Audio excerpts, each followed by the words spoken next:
नरसिंहदेव भगवान की कथा हम कर रहे हैं, और नरसिंहदेव भगवान का नाम जहाँ पर भी आता है उसमें उनके साथ साथ एक तो भक्त प्रहलाद का नाम आता है, और भक्त प्रहलाद के नाम के साथ साथ किसका नाम आता है? हिरण्यकशिपु का। जब आप मॉर्निंग में प्रार्थना करते हैं, नमस्ते नरसिम्हाय प्रहलाद लाददायिना हिरण्यकशिपुर्वक्षः, तीनों आ गए, स्टार्टिंग में ही आ गए तीनों, है ना। नमस्ते नरसिम्हाय प्रहलाद लाददायिने हिरण्यकशिपुर्वक्षः, इसी तीनों आ गए। तो आप कहेंगे ठीक है प्रभु जी, अब हम कहाँ से शुरू कर रहे हैं? तो हम क्या प्रहलाद से शुरू करें, हिरण्यकशिपु से शुरू करें, या नरसिंहदेव भगवान से शुरू करें? देखिए प्रैक्टिकली अब हम जो शुरू करेंगे, हम सबसे पहले हिरण्यकशिपु से शुरू करेंगे। क्यों? क्योंकि भागवतम में भी हिरण्यकशिपु से ही शुरुआत हो रही है, ठीक है। और इवन जो मूवीज होती हैं, मूवीज आप सब देखते होंगे, वो जो मूवीज होती हैं उन मूवीज में क्या होता है, पहले जो विलन साइड होती है, विलन साइड के वर्चस्व को, उसकी गरिमा को दिखाया जाता है, किस प्रकार से वो बहुत तेजी से प्रगति करता है, उसके वैभव का प्रकाशन किया जाता है ना, विलन के वैभव का प्रकाशन किया जाता है। फिर थोड़ी देर बाद हीरो की एंट्री होती है। तो अभी हम आज इस पर्टिकुलर लीला में हम बात कर रहे हैं किसकी? विलेन की। और विलन है हिरण्यकशिपु। तो युधिष्ठिर महाराज ने नारद जी से प्रश्न किया। नारद जी से उन्होंने जो प्रश्न किया वो बहुत महत्वपूर्ण है। उन्होंने पूछा कि भाई हिरण्यकशिपु को विष्णु जी से प्रॉब्लम क्या हुई थी, कहाँ पे दिक्कत हो गई थी कि वो इतनी ज्यादा ईर्ष्या करते थे भगवान विष्णु से? क्या हुआ ऐसा? मुझे इसके बारे में विस्तार से बताइए, मैं जानना चाहता हूँ। हम सभी जानते हैं कि भगवान विष्णु जो हैं वो अलग अलग अवतारों में अवतरित हुए इस संसार में, और उन्हीं अवतारों में से एक अवतार था भगवान का वराह अवतार। और उस वराह अवतार में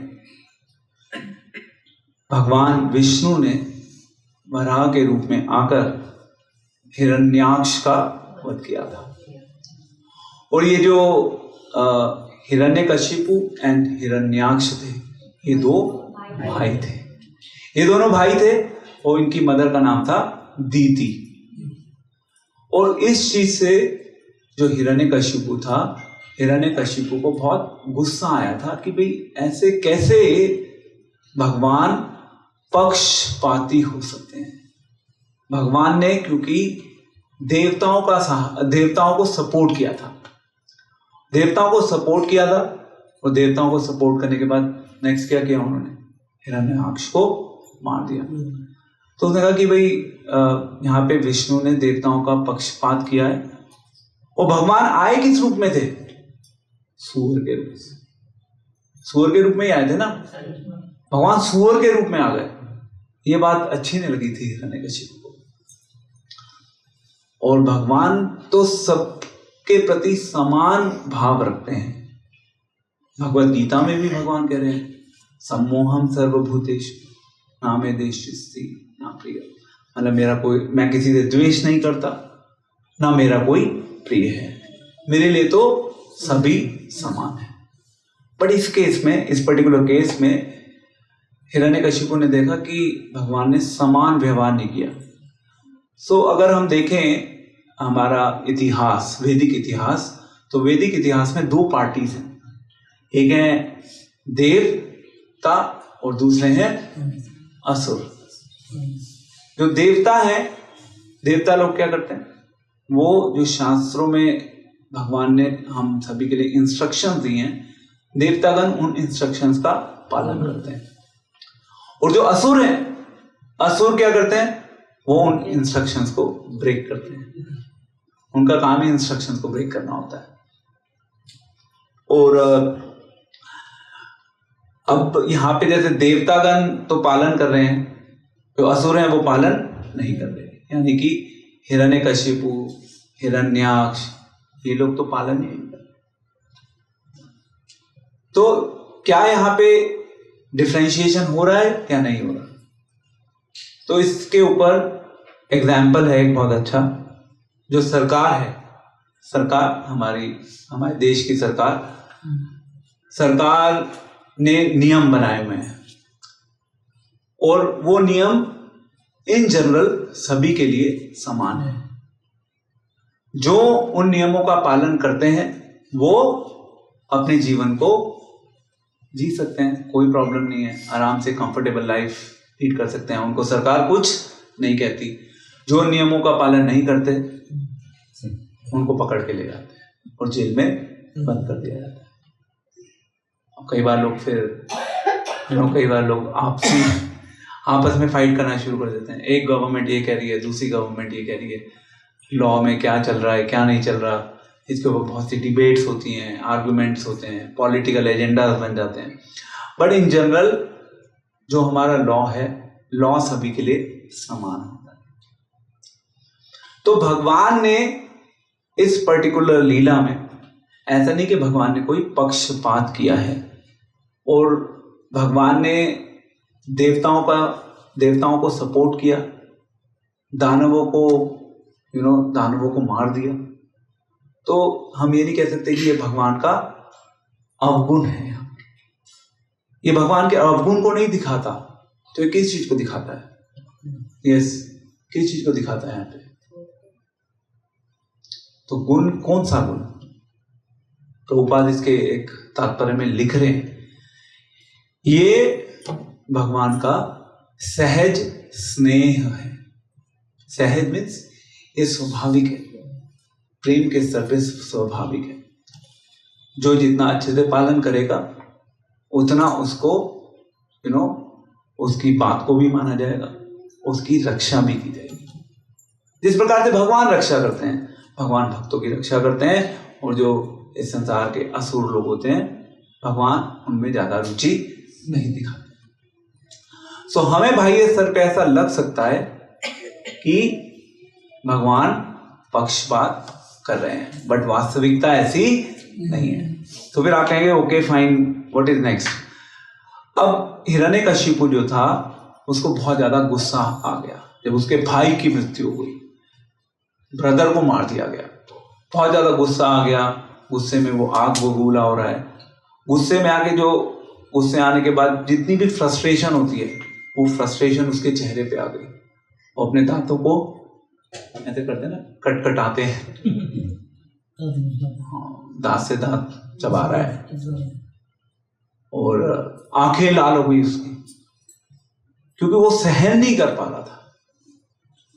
उसने ये प्रण ले लिया था कि ये जो विष्णु है, इस विष्णु ने एक बहुत बचकाना हरकत की है, बालक के समान व्यवहार किया है, मैं छोड़ूंगा नहीं इसको।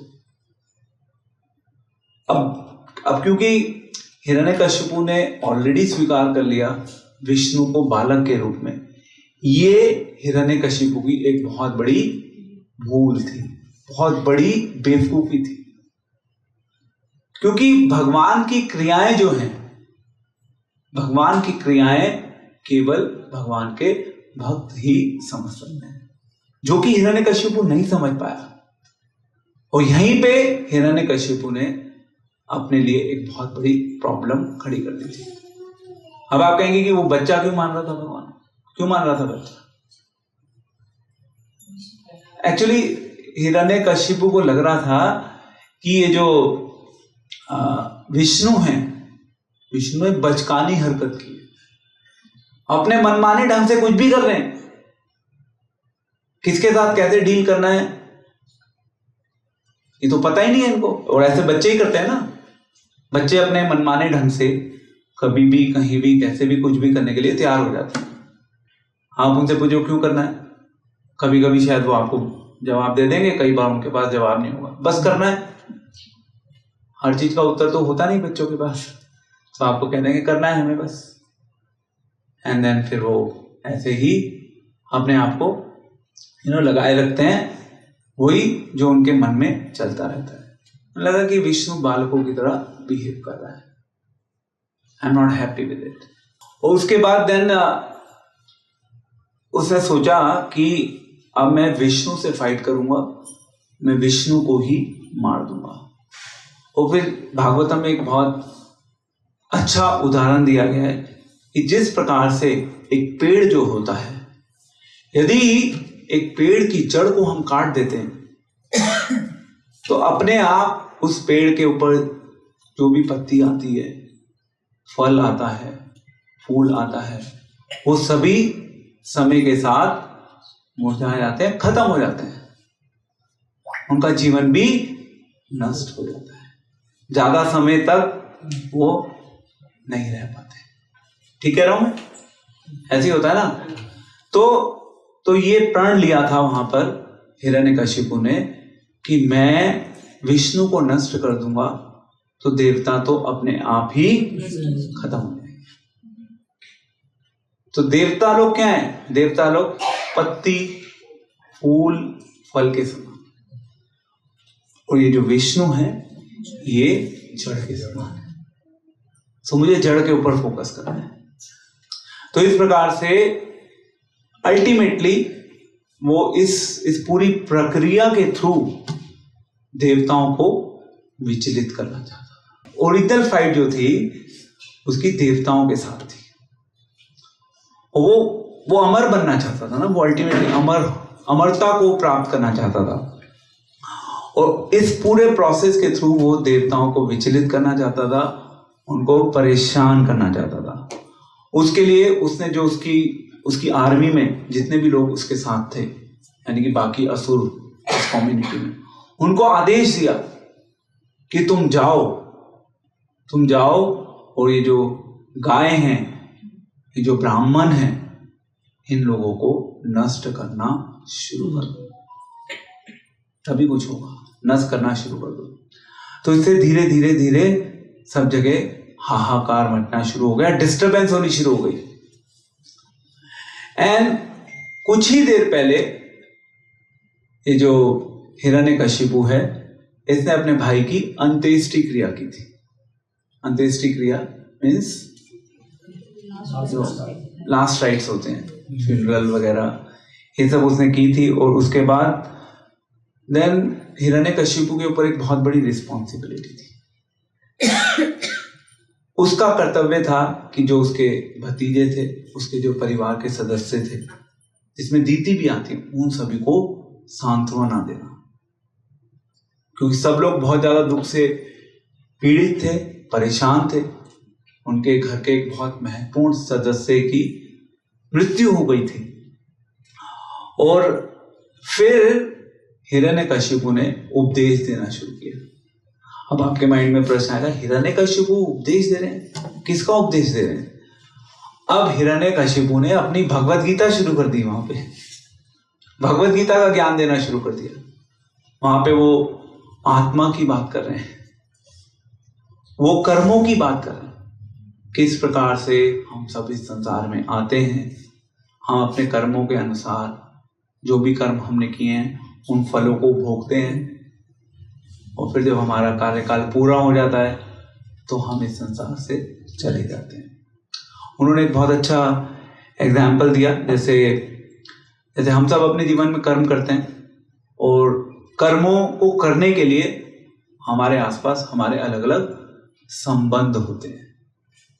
तो कहते हैं कि ये हिरण्यकशिपु अपने परिवार के सदस्यों को कह रहे हैं कि जिस प्रकार से जिस प्रकार से एक भोजनालय में या मे बी रेस्टोरेंट में, आप लोग सब जाते होंगे रेस्टोरेंट वगैरह में, तो जब आप रेस्टोरेंट में जाते हैं तो क्या होता है वहाँ पे? क्या होता है? अच्छा चलो रेस्टोरेंट छोड़ो, आप लोग जब लेट्स अज्यूम आप फ्लाइट में या ट्रेन में कहीं जा रहे हैं तो क्या होता है? थोड़ा सोचिए इस कॉन्टेक्स्ट में। जब आप जाते हैं ट्रेन में, let's take a simple example, train की जर्नी है एक दिन की, आपको जाना है हावड़ा, जगन्नाथपुरी। कितने घंटे की जर्नी थी हमारी? 40 घंटे से ऊपर लग गए थे। सो हमें जाना है जगन्नाथपुरी। हम ट्रेन में बैठे, ट्रेन में हम भी बैठे और हमारे साथ साथ और भी बहुत सारे लोग बैठे। तो जब वो सब लोग बैठते हैं तो बातें होती रहती हैं पूरे दिन, और ऐसा लगता है कि यही सब कुछ हमारा पूरा परिवार है। हम इतने ज्यादा एक तरीके से क्लोज हो जाते हैं। और जैसे ही वो ट्रेन की जर्नी खत्म होती है, प्रैक्टिकली हम सब अपने घर वापस आ जाते हैं या जगन्नाथपुरी में दर्शन भी कर जाते हैं। उसके बाद आप कौन, हम कौन। तो ये एग्जाम्पल दे रहे हैं कि भाई आप कहीं भोजनालय में खाना खाने जाओगे, आप तो खाना खाओगे, उसके आसपास और भी बहुत सारे लोग बैठे होंगे, ठीक है, वहां पे आप ज्यादा इंटरेक्शन नहीं करोगे, बट जब तक आप साथ थे तब तक आप सब साथ थे वहां पे। और जब आप वापस आ गए, भोजनालय से बाहर निकले, आप किसी को कुछ नहीं जानते, फेस भी भूल जाते हैं। मेट्रो में कहीं जा रहे हैं, बहुत सारे लोग बैठे हैं मेट्रो में, ओके आप फेस रिकॉग्नाइज करेंगे। मेट्रो से बाहर निकले, then you don't know who they are. तो वो कह रहे हैं कि ऐसे ही संसार में हमारे कर्मों के अनुसार हमें शरीर मिलता है, एंड उस शरीर के साथ साथ हमें अलग अलग संबंध मिल जाते हैं। जैसे ही हमारा ये शरीर खत्म होता है, शरीर के खत्म होने के साथ साथ हमारे संबंध भी खत्म हो जाते हैं। तो इस विषय के ऊपर शोक करने का कोई मैटर नहीं है। अब आप देख रहे हैं यहाँ पे ये जो यहाँ पे एक बहुत इंटरेस्टिंग हम सभी के लिए एक काइंड ऑफ अलार्मिंग मैसेज है। आप देख रहे हैं यहाँ पे हिरण्यकशिपु जो है, एक और एग्जाम्पल दे रहे हैं वो, let me just speak about that. जिस प्रकार से तिनका होता है, घास का तिनका, या आप उसको लकड़ी का एक डंडा मान सकते हैं। समुद्र में बहुत सारे डंडे होते हैं लकड़ी के, वो ट्रैवल करते हैं साथ साथ, कुछ समय के लिए साथ रहते हैं, वो फिर अलग हो जाते हैं। कभी बाई चांस मौका लगा तो फिर वो साथ मिल जाएंगे, फिर वो अलग हो जाएंगे। इतना बड़ा समुद्र होता है, तो ऐसे इतना बड़ा विशाल संसार है। इस संसार में कुछ समय के लिए साथ हुए हम परिवार के सदस्यों के साथ, फिर हम अलग हो जाते हैं। ऐसे ही चल रहा है ये संसार, सभी का जीवन ऐसे ही चल रहा है। ये उपदेश दे रहे हैं हिरण्यकशिपु। देख रहे हैं, मतलब अब मैं जो पॉइंट बता रहा था क्विज वाला, कि हिरण्यकशिपु जो कि असुर है, असुर होते हुए भी हिरण्यकशिपु को शास्त्रों का ज्ञान है, उसको भी शास्त्रीय सिद्धांतों के बारे में पता है। तो अब अगर हम अपनी बात करें तो ठीक है, हमें भी पता हो सकता है कि हम शरीर नहीं है, हम आत्मा हैं। हमारे जीवन में हमारे कर्मों का बहुत बड़ा रोल है। भाग्य से बहुत सारी चीजें हमारे जीवन में चलती रहती हैं।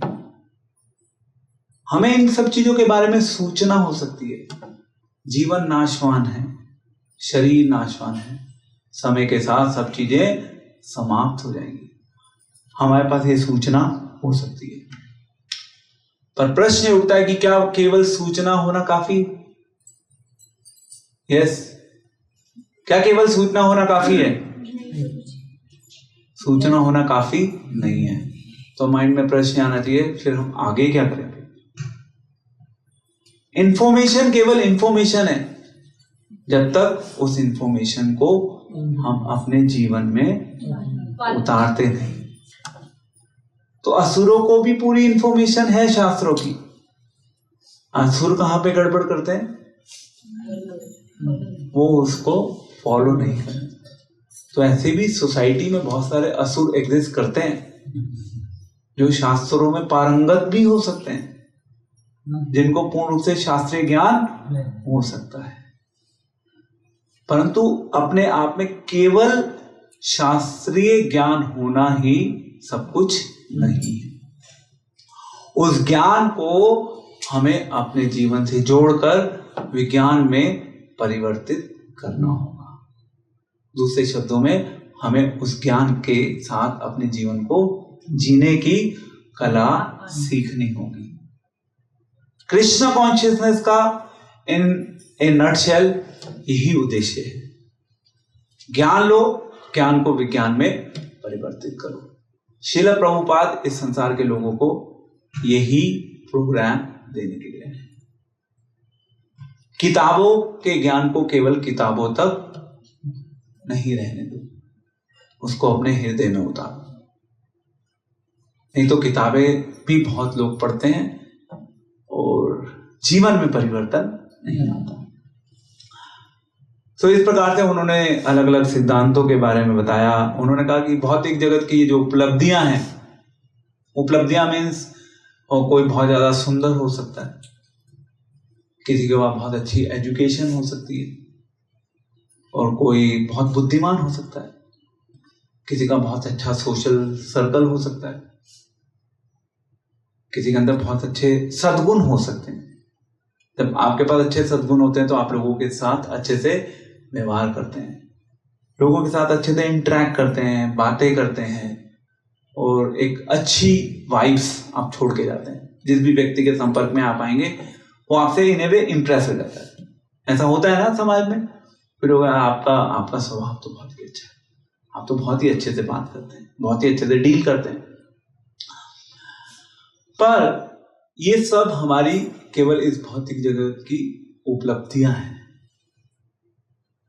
अब एक जो शव होता है, यानी कि डेड बॉडी, यदि हमारे पास केवल इस भौतिक जगत में उपलब्धियां हैं, और यदि हम अपने आप को कृष्ण भावनामृत से नहीं जोड़ते, तो ये जो उपलब्धियां हैं इस संसार की, ये एक शव को अलंकृत करने के समान है, इससे ज्यादा और कुछ नहीं है। यानी कि जिन उपलब्धियों को पाने में इस संसार में लोग पूरे जीवन को लगा देते हैं, है ना, उपलब्धियां पाने का ही तो पूरा प्रयास चल रहा है। जिन उपलब्धियों को पाने के लिए हम पूरा जीवन लगा देते हैं, वो उपलब्धियां केवल अपने शरीर के ऊपर प्रैक्टिकली मेकअप करने के समान है, उस शरीर के ऊपर जो शरीर प्रैक्टिकली मर चुका है। तो इस प्रकार से प्रवचन चल रहे हैं हिरण्यकशिपु के।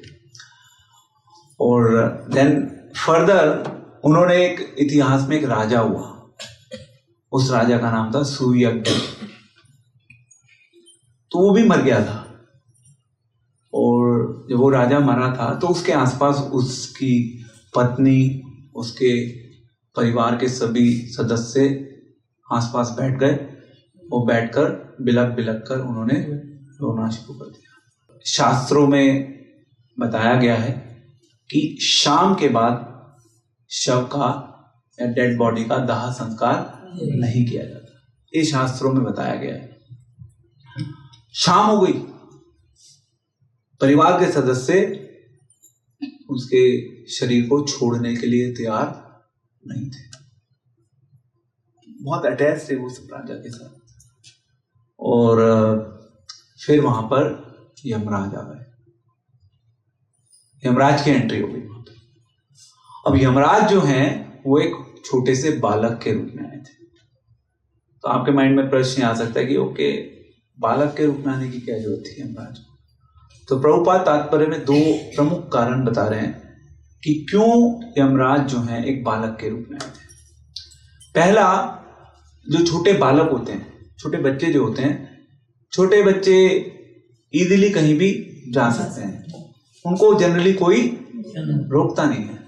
हम तो प्रवचन में फिर भी रोक देते हैं, बट इन जनरल छोटे बच्चे can go anywhere and you know people at times even ignore them, it's fine. So ये एक रीजन था कि यमराज बालक बन के आए थे। दूसरा, यमराज बालक बनकर इसलिए आए थे क्योंकि जब एक छोटा बच्चा दर्शन शास्त्रों के ज्ञान के बारे में कुछ बताता है तो सब लोग उस बच्चे की बात को बहुत ध्यान से सुनते हैं। इसीलिए यमराज जी वहां पर बालक के रूप में आए और उन्होंने उपदेश देना शुरू कर दिया। यमराज जी ने राजा सुयज्ञ के परिवार के सदस्यों को बहुत महत्वपूर्ण शिक्षाएं दी। एक बहुत अच्छी शिक्षा जो मेरे को लगी, मैं उसको आपके साथ शेयर कर रहा हूँ।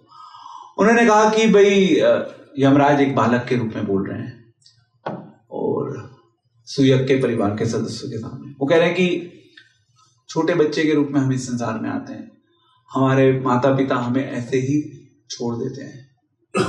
और हम कितने सौभाग्यशाली हैं कि हमें तो किसी ने नहीं खाया, हमारी तो लाइफ ऐसे ही चल रही है बिल्कुल ठीक ठाक।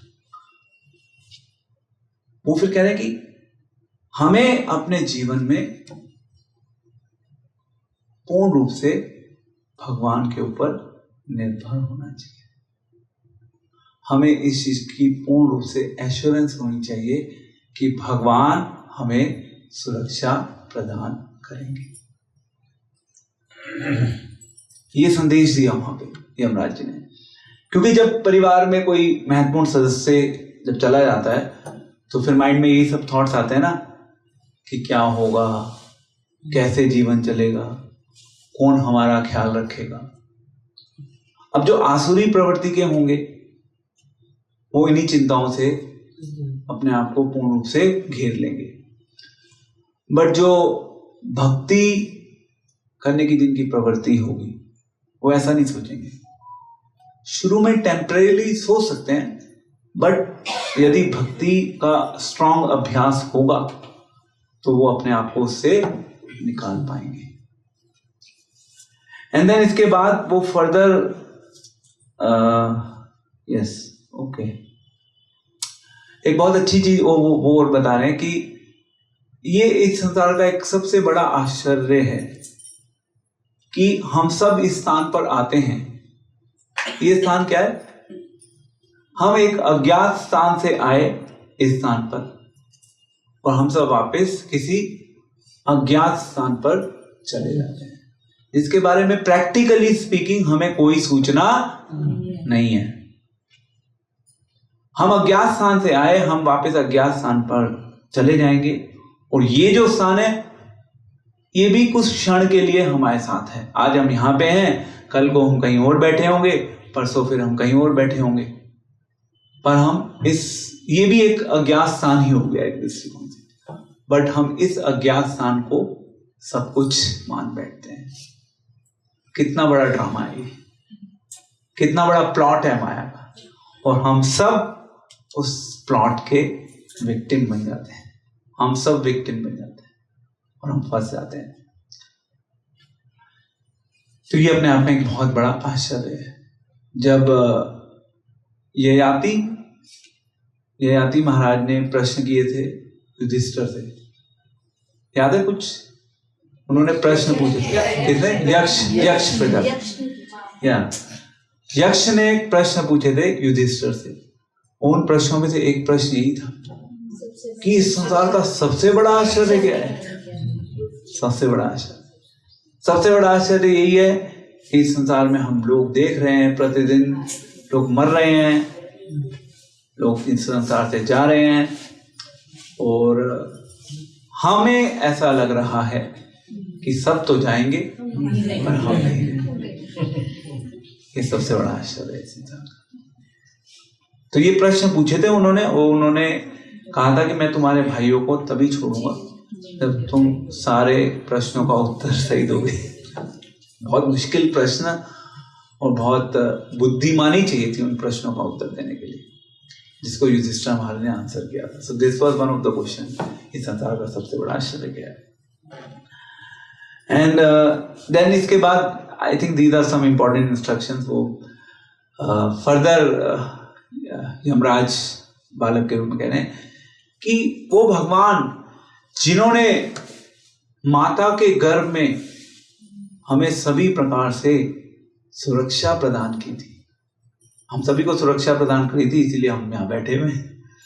अगर हमें सुरक्षा नहीं मिलती तो हम में से कोई भी यहाँ पर नहीं होता। और वहां पे मदर सुरक्षा नहीं कर सकती ज्यादा। मदर तो केवल कुछ प्रिकॉशंस जो डॉक्टर एडवाइस करता है उन प्रिकॉशंस को फॉलो कर सकती है, बट अल्टीमेटली जो सुरक्षा मिल रही होती है गर्भ में वो तो भगवान ही दे रहे होते हैं। तो यमराज कह रहे हैं कि जब भगवान ने वहां पर सुरक्षा प्रदान कर दी तो इस संसार में भगवान क्या हमें सुरक्षा प्रदान नहीं करेंगे? It's a big message for all of us. Protection चाहिए ना।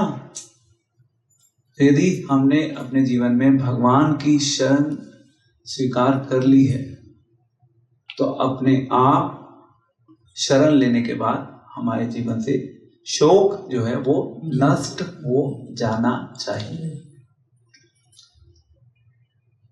हम यहीं पे गड़बड़ कर देते हैं।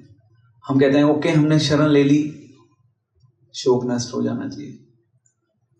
अगर शोक नष्ट नहीं हुआ तो यानी कि शरण में अभी कमी है। शरण लेने के ऊपर काम करना होगा। और देखिए हर किसी की जो स्पिरिचुअल लाइफ है ना वो एक दृष्टिकोण से व्यक्तिगत है। ठीक है, हम आपको कुछ broader guidelines, broader ideas, suggestions शास्त्रों के अनुसार अपने एक्सपीरियंस के बेसिस पर हम आपके साथ शेयर जरूर कर सकते हैं, बट लाइफ आपकी है। प्रगति करना आपकी रिस्पॉन्सिबिलिटी है। आप कितनी मेहनत के साथ काम कर सकते हैं अपने ऊपर, ये आपके ऊपर है। भगवान अरेंजमेंट कर देंगे, भगवान आपके लिए फेवरेबल सिचुएशंस भी बना देंगे कृष्ण भक्ति में प्रगति करने के लिए। काम आपको करना होगा, कोई और आपके लिए आकर काम नहीं करेगा। सो मेहनत एक्सपेक्टेड है यहां पर भी। इसलिए कृष्ण भावनामृत कोई कंफर्टेबल लाइफ नहीं है कि आप आराम से घर में बैठ गए एसी चला के हरे कृष्णा कृष्ण कृष्ण हरे हरे हरे राम राम राम। एक्चुअली हम सब ना प्रैक्टिकली युद्ध के मैदान में हैं। एक युद्ध का मैदान वो था जहां पे अर्जुन थे कुरुक्षेत्र में। एक युद्ध का मैदान वो है जहां पर हम सब लोग इस शरीर को लेकर बैठे। तो युद्ध के मैदान में यदि हम बैठ गए तो हमारे ऊपर बहुत जल्दी आक्रमण हो जाएगा, और एक बार आक्रमण हो गया तो फिर उठना बड़ा मुश्किल हो जाता है। आक्रमण से अपने आप को बचाना है तो उसके लिए हमें बिल्कुल तैयार रहना होगा, प्रिपेयर्ड रहना होगा। कभी भी हमारे ऊपर हमला हो सकता है। तैयार होंगे तो अपने आप को उस हमले से बचा पाएंगे। अगर तैयार नहीं होंगे तो हमारी मृत्यु हो जाएगी, आध्यात्मिक मृत्यु। शारीरिक मृत्यु तो जब होनी है तब होगी ही, आध्यात्मिक मृत्यु होगी तो वो ज्यादा बड़ा प्रॉब्लम का विषय होना चाहिए। ठीक है, तो एक there are couple of instruction से इंपॉर्टेंट है तो मैं इसलिए आपको बता रहा हूं। एक और इंस्ट्रक्शन उन्होंने कहा कि भगवान, क्योंकि उन्होंने एक्चुअली वहां पर ये आरोप लगा था ना भगवान के ऊपर कि भगवान सबके साथ समान रूप से व्यवहार नहीं करते। तो यमराज जी कह रहे हैं कि भगवान तो स्वतंत्र है, भगवान के ऊपर किसी का जोर नहीं चलता, भगवान अपनी इच्छा के ऊपर चलते हैं।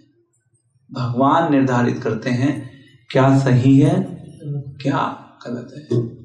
भगवान हमारे आदेश वाहक नहीं है।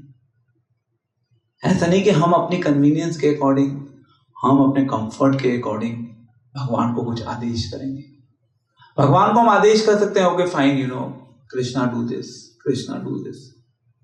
Krishna will not even listen to what you are saying. भगवान के पास हमारे आदेश सुनने का टाइम नहीं है। भगवान हमारी प्रार्थना सुनने के लिए तो तैयार हैं, बट आदेश नहीं सुनेंगे।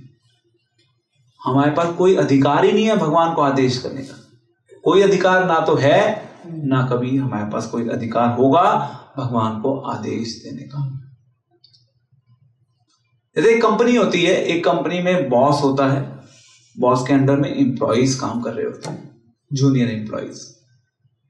अगर वो जूनियर एम्प्लॉइज अपने बॉस को आदेश देना शुरू करेंगे तो थोड़े दिन बाद क्या होगा, लेटर मिल जाएगा, चलो टाटा बाय, तभी लेटर मिल जाएगा। सो हमारे पास कोई अधिकार नहीं है कि हम भगवान की क्रियाओं के ऊपर कुछ आपत्ति जता सकें। हम अपनी क्रियाओं के ऊपर आपत्ति जरूर जता सकते हैं, भगवान की क्रियाओं के ऊपर आपत्ति जताने का हमारे पास कोई अधिकार नहीं है। तो अब एक प्रश्न यहाँ पे खड़ा होता है कि क्या हम इस संसार के लोगों के ऊपर आपत्ति जता सकते हैं?